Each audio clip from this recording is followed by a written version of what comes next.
ኦኬ ምስርም ቢሆን አያድንም ከሚለው እንጀምር እና የወልቃይት የታቀደውን ጉዳይ ደግሞ በኋላ ላይ እናየዋለን። ኢሳያስ አፈወርቂ ወደ ግብፅ አምርተዋል። ለአምስት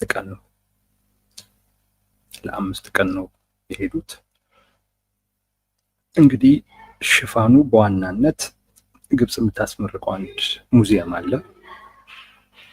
እዛ ላይ ለመገኘትም ወደ ግብፅ ያመሩት ማለት ነው።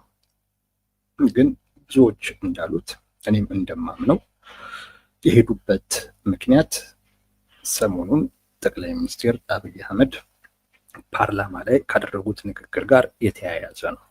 በዚህ ብዙም ጥርጥር የለኝም። ጠቅላይ ሚኒስትር አብይ አህመድ አንድ በጣም አስደንጋጭ የሆነ ንግግር አድርገዋል። አስደንጋጭ የሚባል ንግግር ነው ያደረጉት። በተለይ ለኤርትራውያን ለሻዕቢያ ለኢሳያስ አፈወርቂ አስተዳደር እጅግ በጣም ከባድ አስደንጋጭ ንግግር አድርገዋል። ላሰማችሁ እሱን ንግግር፣ ከዛን ውይይታችንን እንቀጥለዋለን።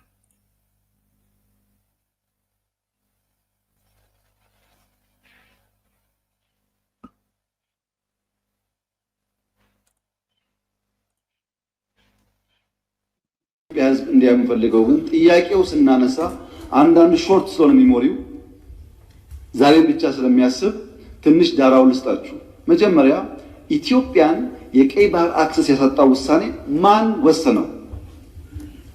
ካቢኔው ይሆናል ብለን የካቢኔውን ዶክመንት ልናገላብጥ የለም፣ ካቢኔው አያውቀውም። አይ የለም ምክር ቤት ይሆናል የወሰነው ብለን ብንወስን ምክር ቤቱም አልነበረ፣ ምክር ቤት አያውቀውም ውሳኔው። የለም የኢትዮጵያ ህዝብ በሪፈረንደም ወስኖ እንዳይሆን እንዳይባል ነበርን እኛም ያኔ። የኢትዮጵያ ህዝብ ያልወሰነው ተወካዮቹ ያላዩት ቢያንስ ከአስፈጻሚ ካቢኔ ያላየው ውሳኔ ማን ወሰነው? ማጣትን የሚያክል ነገር ያጣንበት መንገድ ህጋዊነት ችግር እንዳለው ማሳያው ተቋሞች አልገቡበትም። ካቢኔው አያውቀውም። አንድ ገጽ ወረቀት ማግኘት አልቻልንም። እንዴት እንዳጣ ነው የሚያስረዳ እና ህዝብ የማያውቀው፣ ፓርላማ የማያውቀው፣ ካቢኔ የማያውቀው የኢትዮጵያን የባህር አክሰስ ውሳኔ የሚያሳጣ ነገር የወሰነው ማን ነው የሚል ጥያቄ ማንሳት እንዴት ስህተት ሊሆን ይችላል? ካለኝ ነገርን ከሌለ ግን ይሄ ጉዳይ ይሄን አንስቶ እንደ መድፋት አይደለም። የህልውና ጉዳይ ነው። ማን ወሰነው? ይሄ ነው ጥያቄው።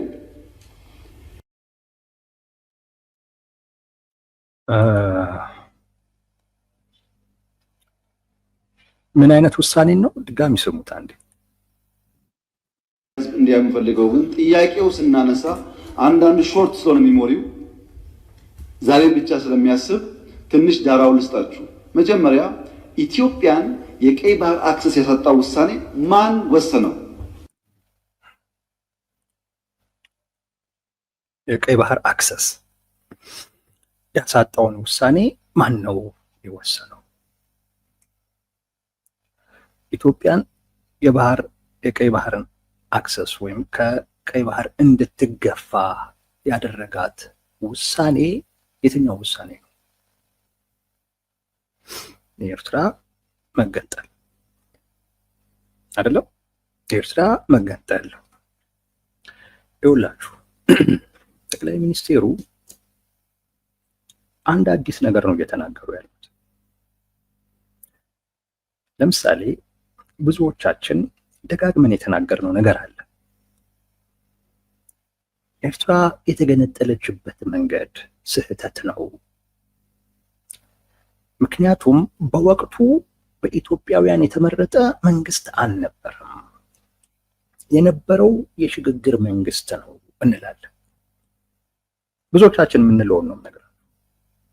እንደገናም ለኤርትራውያን የተለያዩ አማራጮች አልቀረቡላቸውም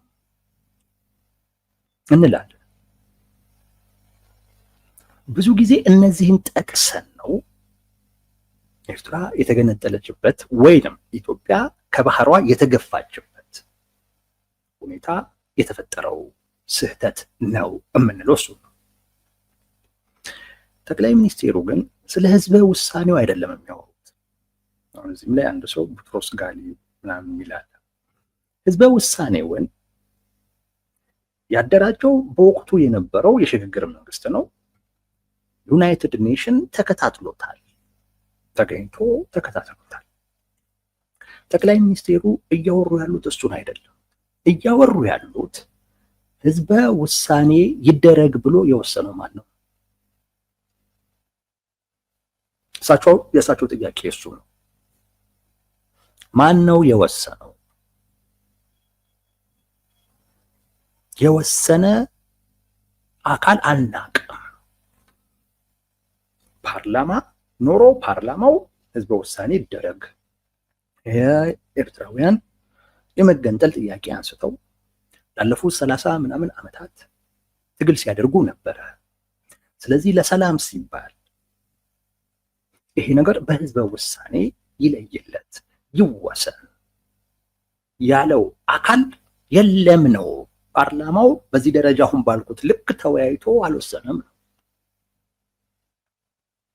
ፓርላማውን መሰረት ተደርጎ ደግሞ የተቋቋመ ምናልባት ካቢኔም ካለ ስራ አስፈጻሚ ማለታቸው ነው። ስራ አስፈጻሚም ደግሞ ይሄንን ስለመወሰኑ የሚያሳይ ነገር የለም።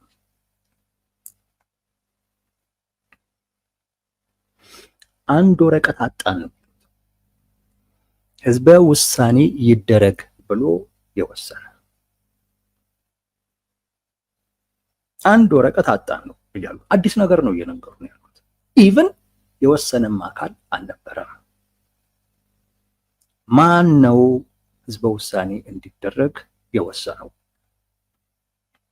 ይሄ ሌላ ችግር ነው እየነገሩ ነው ያሉት። የሽግግር መንግስት ህዝበ ውሳኔ ማደራጀቱ ራሱን ችሎ ስህተት መሆኑ እንደተጠበቀ ሆኖ ነገር ግን ህዝበ ውሳኔ ይደረግ ብሎ የወሰነው አካል ማን ነው የሚለው አይታወቅም። ከሱ የሚቀድመው ሌላውም ነገር ሁሉ አይታወቅም። ከመሰረቱ በማይታወቅ አይነት መልኩ ይሄደ ነው። ከመሰረቱ ተቋማዊ በሆነ አይነት መልኩ ይሄደ ነው። ባልሆነ አይነት መልኩ ይሄደ ነው። ከመሰረቱ ችግር ያለበት ይሄንን ነው እየጠየቅን ያለ ነው። ይሄ ለኤርትራው ፕሬዝዳንት ከባድ ማስጠንቀቂያ።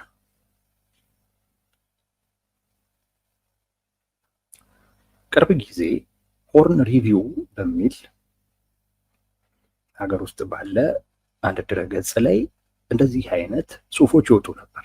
ኢትዮጵያ የኤርትራን ሉዓላዊነት መሰረዝ ትችላለች የሚል ምክንያቶችን አቅርቦ ማለት ነው። ፕሮግራም ሰርተንበታል፣ ሄዳችሁ ልታዩት ትችላላችሁ። ለሰላም በሚል ነበር፣ ለትብብር በሚል ነበር መገንጠሉ የተፈጠረው።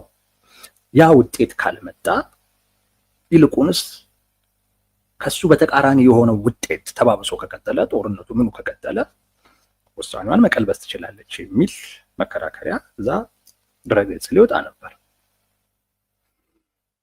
ራሱ ደግሞ የሽግግር ሂደቱ የህዝበ ውሳኔውንም እንደዚሁ ዲሌጂቲሜት የሚያደርግ ከህግ አንጻር ህጋዊነትን ያልጠበቀ የተባበሩት መንግስታት በየትኛውም ታሪክ የሽግግር መንግስት ያደራጀውን ህዝበ ውሳኔ ወይም የሽግግር መንግስት የሚመራውን ህዝበ ውሳኔ ተከታትሎ እንደማያውቅ በወቅቱ የነበሩት ግን ዋና ጸሐፊው ግብፃዊ በመሆናቸው ምክንያት እሳቸው ባሉበት ጊዜ የነበረ ተቃውሞን ሁሉ ችላ በማለት ዶም ጭራሽ ኤርትራ ድረስ አስመራ ድረስ ሄደው የሻዕቢያ ሰዎችን ሁሉ አነጋግረው በቃ ተገንጥላችኋል ከዚህ በኋላ የሚል መልእክት እንዲተላለፍ አድርገው መሄዳቸውን ሁሉ ይገልጽና ዲሌጂቲሜት ነው የሚል መከራከሪያ ያነሳል እዛው ሆርን ሪቪው ላይ። ይሄ አሁን ያሰማችሁ የጠቅላይ ሚኒስትር አብይ አህመድ ንግግር እዛ ጽሁፍ ላይ ሲጠቀሱ የነበሩ አማራጮችን በሙሉ መንግስት እያጤናቸው እያሰባቸው ስለመሆኑ የሚጠቁም ኢትዮጵያ ነገ ብድግ ብላ ኤርትራ ከዚህ በኋላ ሀገር አይደለችም ብንል እንዳይገርመን የሚያደርግ ንግግር ነው የጠቅላይ ሚኒስትሩ ንግግር። ይሄንን የጠየቅነው ነው የሚሉት። ገና በጥያቄ ነው መልስ አልሰጡም። ግን ምን እያሉ ነው? በቃ ጥያቄ ማንሳት ጀምረናል። ጥያቄ ማንሳት ጀምረናል።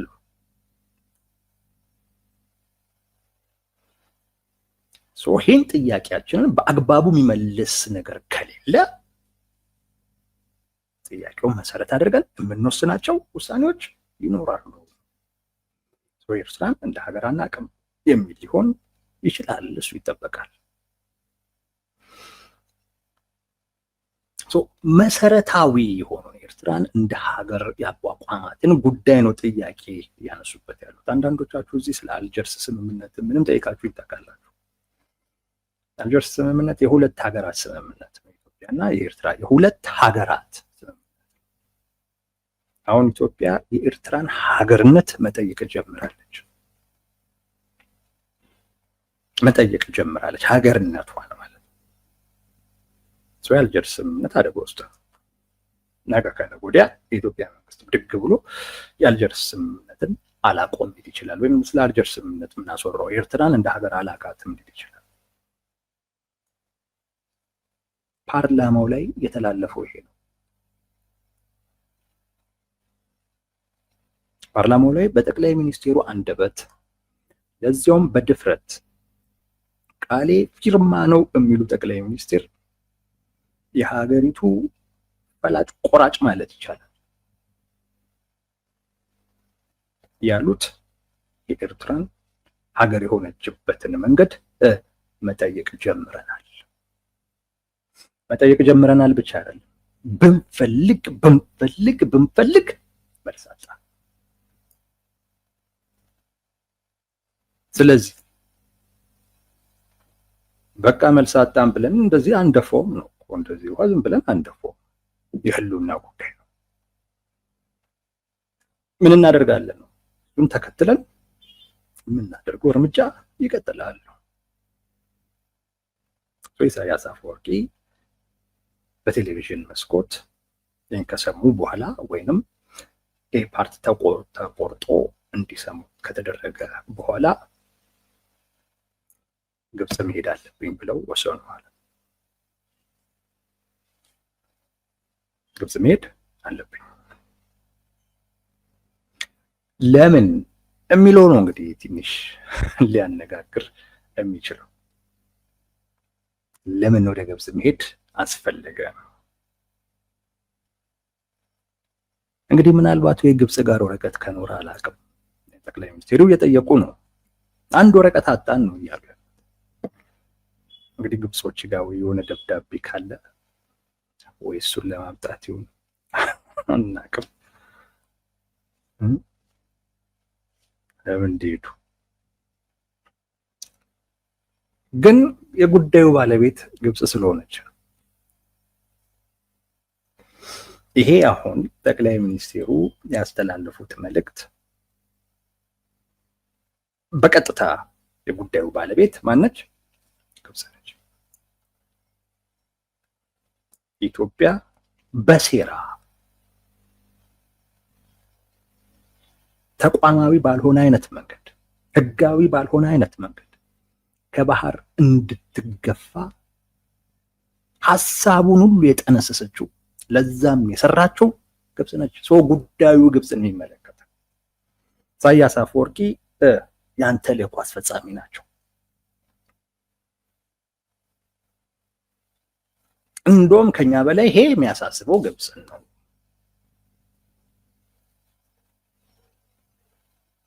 እሳቸው የሚሄዱ ስለዛ ነው፣ ወይም ራሳቸው አልሲሲ ና ያሉትም እሳቸው ሊሆኑ ይችላሉ። ምክንያቱም ጉዳዩ ከግብጽ ጋር የተያያዘ ነው፣ ከኤርትራ ጋር የተያያዘ አይደለም። አሁን ያ 30 ምናምን ዓመታት እየቆየው የግብጽ ሴራ የግብጽ ቋጠሮ ሊፈታ ነው እና ናሉ አንድ የሆነ ሙዚየም እንዲጎበኝ 5 ቀን 5 ቀን ኢሳያስ አፈወርቂ ለራሳቸው መቼ ጦርነት ሊጀምር ይችላል ምናምን የሚል ስጋት ላይ ናቸው። ሙዚየም ጎብኝ የሚሉት 5 ቀን ለዚሁ እንደውም አንዳንዶች ከሽሽት ጋር ሁሉ ሲያያይዙት አይቻለሁ።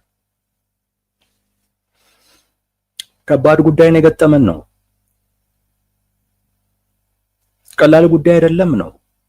5 ቀን ቁጭ ብለን ቀንና ሌሊት በዚህ ጉዳይ ላይ ማውራት አለብን ነው። በዚህ ጉዳይ ላይ መምከር አለብን። 30 ምናምን ዓመታት የቆየ ቋጠሮ ሊፈታ ነው። የለም ህዝበ ውሳኔ እንዲደረግ የወሰነ አካል የለም።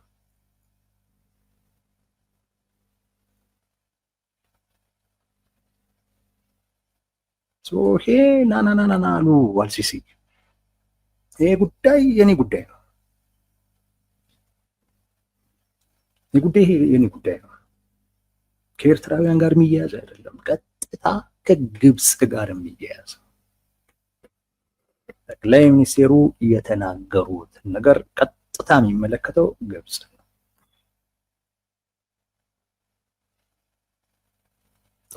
ና ያሉት ለዛ ነው። ጥሪው ከአልሲሲ ነው። ከማንም በላይ ጉዳዩ አልሲሲን ያሳስባል። ኢሳያስ አፈወርቂ ያው እሳቸውን ተልዕኮ ስለሚያስፈጽሙ ሄደዋል። ያ ያዋጣል ወይ ከተባለ አያዋጣም። ኤርትራ ህዝብም ለመንግስቷም እውነት ለመናገር ከኢትዮጵያ በላይ የሚጠቅማት የለም። ሶማሊያን እዩ። ሶማሊያ የዛን ጊዜ ኦፍኮርስ የሉዓላዊነት ጉዳይ ነው ተደፍሬያለሁ በሚለው ኤምኦዩ የተፈረመ ጊዜ ከግብፅም ከኳታርም ከማንም ጋር ነበር ስትገናኝ የነበረው። እንደውም የኢትዮጵያ መንግስት ዛሬ እናረጋጋው ሁሉ እያለ እንደምታስቢው አይደለም የሚረጋጋ ይሄ ጉዳይ ሌላ ጉዳይ ነው እያለም ቢሆን ግን ሶማሊያ በፍጹም ብላ ስትል ነበር። በኋላ ግን ዞራ አሁን ከኢትዮጵያ ጋር ያላት ግንኙነት ትልቅ ነው። እንደውም ሞቃዲሾ ላይ ያለው መንግስት በኢትዮጵያ ሰራዊት እጅ ላይ ነው ህልውናው ተጠብቆ ያለው በኢትዮጵያ እጅ ላይ ነው። ኢትዮጵያ ሶማሊያ ላይ ብዙ ማድረግ የምትችልበት አቅም አላት። በዛን ጊዜም ለማሳየት ሞክራለች። ቅርብ ጊዜም እንደዚሁ አይነት ነገሮች ነበሩ። አሁን የሶማሊያ መንግስት ከኢትዮጵያ ጋር ጥሩ ግንኙነት ነው ያለው። ለኤርትራም እንደዚሁ ነው።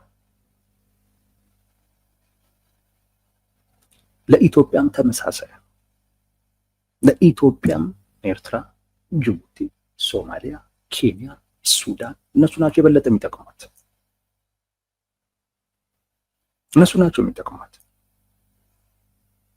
ለእነዚህም ሀገራቶች ኢትዮጵያ ነች የምትጠቅማቸው። ከኢትዮጵያ ጋር ተነጋግሮ መፍታት ይሻላል። ሰው የሌለበትን ዝም ብሎ ቁጭ ያለን ወደብ ወይም የባህር በር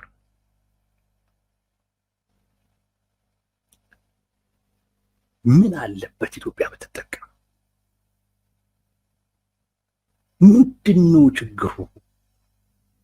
እኔ እኮ ግርም እኮ የሚለኝ እኮ ይሄ እኮ ነው። ምንድነው ችግሩ? እውነቴን እኮ ነው የምላችሁ። ለኤርትራ ህዝብ ምንም ችግር እኮ የለው። ለኤርትራውያን እኮ እንደውም ኤርትራ ውስጥ ከሚኖሩት ይልቅ ኢትዮጵያ ውስጥ እኮ ያሉት ብዙ ናቸው ማለት ይቻላል። ሀገራቸው እኮ ሳይመቻቸው ቀርቶ ብዙ ቦታዎች እኮ ነው ተበትነው። እንደዚህ ለሚኖሩባት ሀገር ምንድነው ችግሩ? ምቀኝነት አይደለም።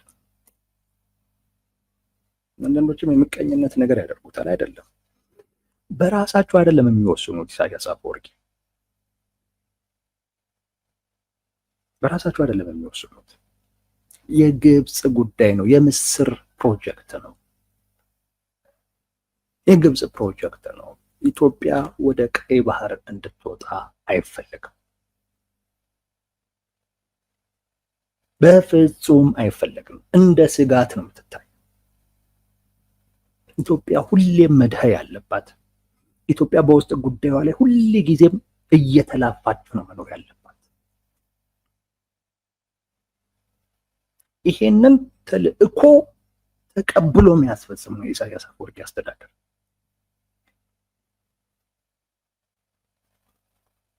እንጂ ምንም የሚያገኙ የሚያተርፉበት እኮ ነው። በራሳቸው እኮ ከሆነ የሚያስቡት የሚያተርፉበት። አንተ ለምታተርፍበት ነገር ለምን ትመቀኛለህ? ራስ ላይ እኮ ነው የተመቀኘው ያለው። ኢትዮጵያ ላይ እኮ አይደለም። ኢትዮጵያ እኮ ይሄን እድል ስታገኝ ለአንተም ብዙ እድል ፈጥራ እኮ ነው። ራስ ላይ እኮ ነው ምቀኝነቱ፣ ራስ ላይ ነው። ሰው ከመቀኝነት ጋር አይደለም አያይዞ። የተልእኮ ጉዳይ ነው። የተልእኮ ጉዳይ ነው። ኤርትራ የተገነጠለችበትን ህዝበ ውሳኔ እንዲደረግ የወሰነው ማን ነው ሲሉ ጠቅላይ ሚኒስቴሩ አውቶማቲካሊ ነው አልሲሲ የደወሉት። ይሄ ጉዳይ የኔ ጉዳይ ነው።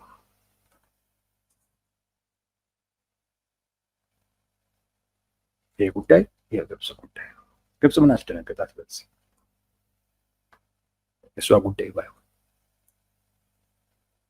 ከዛች የፓርላማ ንግግር በኋላ የፓርላማ ንግግር ውስጥ አሁንም ድረስ መነጋገሪያ ነው አሁንም ድረስ። ወዲያው ነው ግብፅ የደወለችው። ምክንያቱም ይሄ ጉዳይ የኔ ጉዳይ ነው በሚል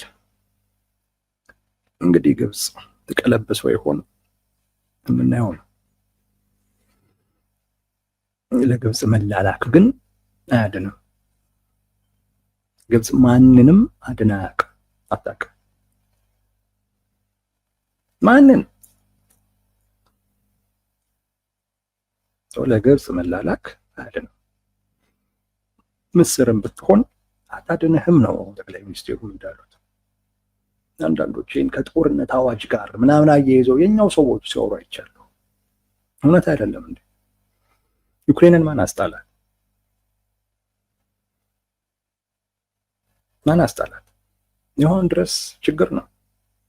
ፍልስጤም የጋዛው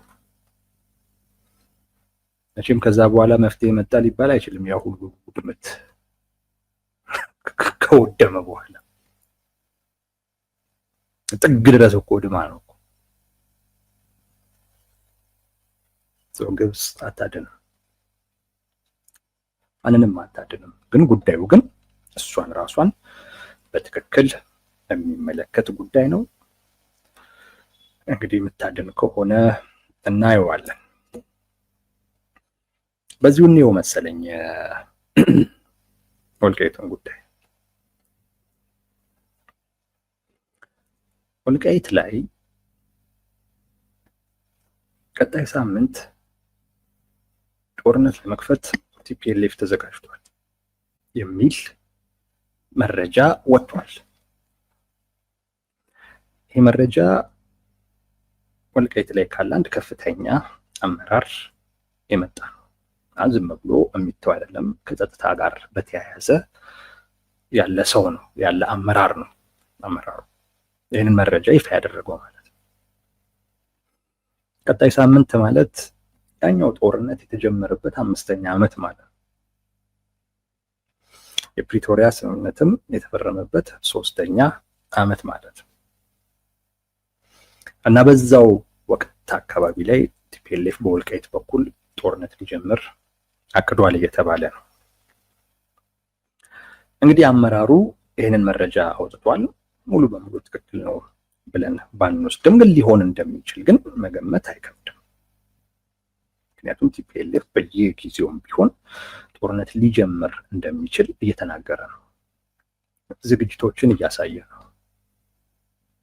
በየጊዜው። ከዛ ባለፈው ዕለት እና አቶ ጌታቸው ረዳ ወልቃይት ላይ ሄደው ተፈናቃዮች የሚመለሱበትን አይነት ሁኔታ ከአካባቢው አስተዳደሮች ጋር ከተነጋገሩ በኋላ ቲፒኤልኤፍ አንድ ያወጣው መግለጫ ነበር። እዛ መግለጫ ላይ እነዚህ ከሃዲዎች እነ ፌዴራል መንግስት ያሰፈራቸው ታጣቂዎች እየተሳካላቸው ነው የሚል መልእክት አስተላልፏል። ቲፒኤልኤፍ እየተሳካላቸው ነው የሚል እነሱ እየተሳካላቸው ነው ማለት ምን ማለት ነው? እኛ አደጋ ውስጥ እየገባን ነው እንደማለት ነው። የነ ጌታቸው ረዳ ስኬት ለነ ዶክተር ደብረጽዮን አደጋ ነው። እነ ጌታቸው እየተሳካላቸው ነው ካሉ አደጋ ውስጥ እየገባን ነው እያሉ ነው ለራሳቸው። አሁን ያላቸው ግምገማ እንደዛ ነው። ስለዚህ እነ ጌታቸው ረዳ ወይ በስኬታቸው እንዲቀጥሉ መፍቀድ አሊያም ይሄ ስኬት ሊጨናገፍ የሚችልበትን አንዳች የሆነ ነገር ማድረግ አማራጭ የሌለው ጉዳይ ይሆናል።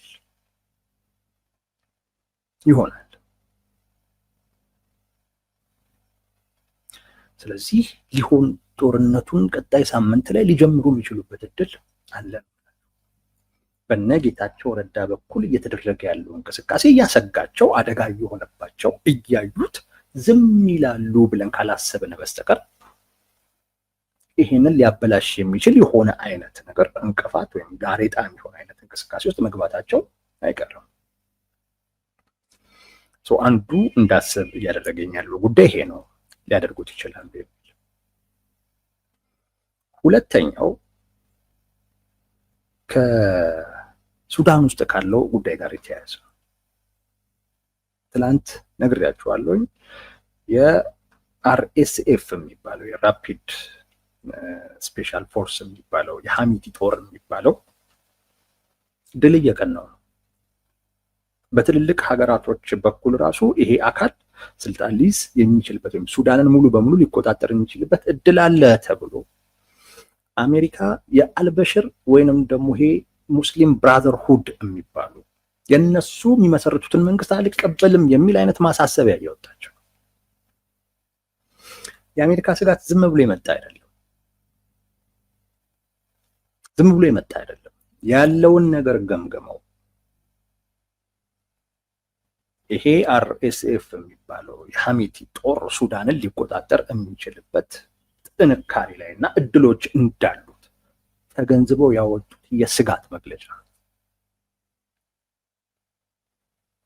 ያ ማለት ከአልቡርሃን ጋር አብሮ ሲዋጋ የነበረው ሱዳን ላይ ያለው አርቢ ሰባ የሚባለው አሁን በወልቃይት በኩል ጦርነት ቢጀመር ይጀምራል ተብሎ የሚታሰበው ሰሞኑን ኮማንዶዎች ያስመረቀ ምናምን የሚባለው እነ ፍስሐ ማንጁስ የሚመሩት ሰራዊት አደጋ ውስጥ ነው። ሱዳን ላይ መቆየት የሚችልበት እድል በጣም በጣም አነስተኛ ነው። ይሄ ለአሜሪካን በአደባባይ የገለጹት ስጋት እውን ከመሆኑ አስቀድሞ ቲፒኤልኤፍ አንድ የሆነ ነገር ማድረግ አለብኝ ብሎ እንዲወስን ሊያደርገው ይችላል። መረጃው የወጣው መረጃ ዝም ብሎ አይደለም ነው። መረጃውን አንዱ ሰዱ፣ ሁለት እንደዚህ አይነት ጦርነት ውስጥ ሊገባ የሚችልባቸው እድሎችም አሉ። የሆኑ ወደፊት ነገሮች ሲሄዱ ቀጣይ የሚመጡት ዴቨሎፕመንቶች ለዋት ምቹ አይደሉም። ይሄ ከሆነ ደግሞ አስቀድሞ እንግዲህ እቅዱን ሁሉ ገልብጦ ያለ ጊዜው ሁሉ ወደሚፈለጉ አይነት ነገር ሊገቡ ይችላሉ ነው።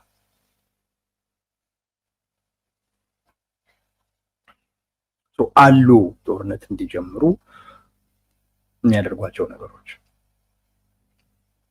አሁን ላይ መጀመር አለብን ብለው እንዲወስኑ የሚገፋፏቸው ከፊት ለፊታቸው ያሉ ስጋቶች ናቸው በአብዛኛው ያሉት። ከውስጥም እነ ጌታቸው ረዳ የተሳካላቸው ነው። ከውጭም ደግሞ በተለይ ከሱዳን በተለይ አርሚ ሰባ የሚሉትን ሰራዊት በጣም ይፈልጉታል። እሱን ሰራዊት በሚመለከት ትልቅ ስጋት ከሱዳን በኩል እየመጣ ነው። ስለዚህ አስቀድመን አንዳቸውን አይነት እርምጃ መውሰድ አለብን ሊሉ ይችላሉ። እና ይሄ ወልቃይት ላይ ወደ ጦርነት የመግባት እድል ይኖራቸዋል እምላችሁ። አንድ መረጃ ልንገራችሁ የሰማሁትን፣ የሚገርም መረጃ ነው። ጄኔራል ታደሰ ወረደን በሚመለከት ነው። ጄኔራል ታደሰ ወረደ የት መሰላችሁ? ሀዲቂ የሚባል ሰፈር ሲደርሱ መኪናቸውን በድንጋይ ደብድበውታል።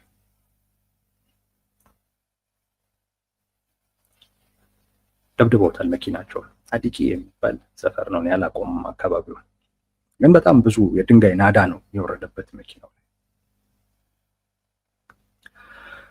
ከዛም ባለፈ የግድያ ዛቻዎች በተደጋጋሚ ይደርሷቸዋል ጄኔራል ታደሰ ወረደ።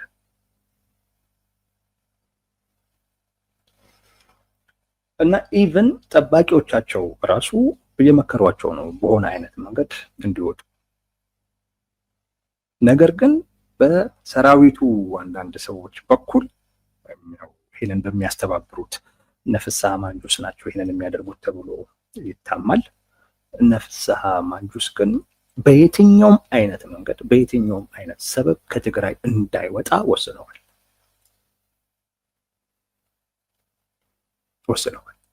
እና ጄኔራል ታደሰ ወረደ ያሉበት አይነት ሁኔታ እጅግ በጣም አስጊ ነው። ይሄ እንግዲህ መረጃ ተጨባጭ መረጃ ነው። እንግዲህ በቅርብ ደግሞ የበለጠ ይሄንን የሚያረጋግጡ ነገሮች ትሰማለን። ይሄ በራሱ ለጦርነት መወሰናቸው ወደ ጦርነት ለመግባትም ጄኔራል ታደሰ ወረደን ማንሳት የግድ አስፈላጊ ስለሆነ እሳቸውን አስጨንቀው ከስልጣን እንዲወርዱ ወይንም ይሄ የሰራዊቱ ዋና ናቸው፣ እሳቸው ዋና አዛዥ ናቸው፣ እሱን ቦታ እንዲተዉ ፍስሐ ማንጁስ እሱን ቦታ ይይዛል ተብሎ ነው የሚጠበቀው። ጫና እያደረጉባቸው ነው ያሉት። ይሄ መረጃ በራሱ ጦርነቱን በቅርብ ጊዜ ያደርጉት ይችላሉ ብለን እንድንጠብቅ የሚያደርግ መረጃ ነው።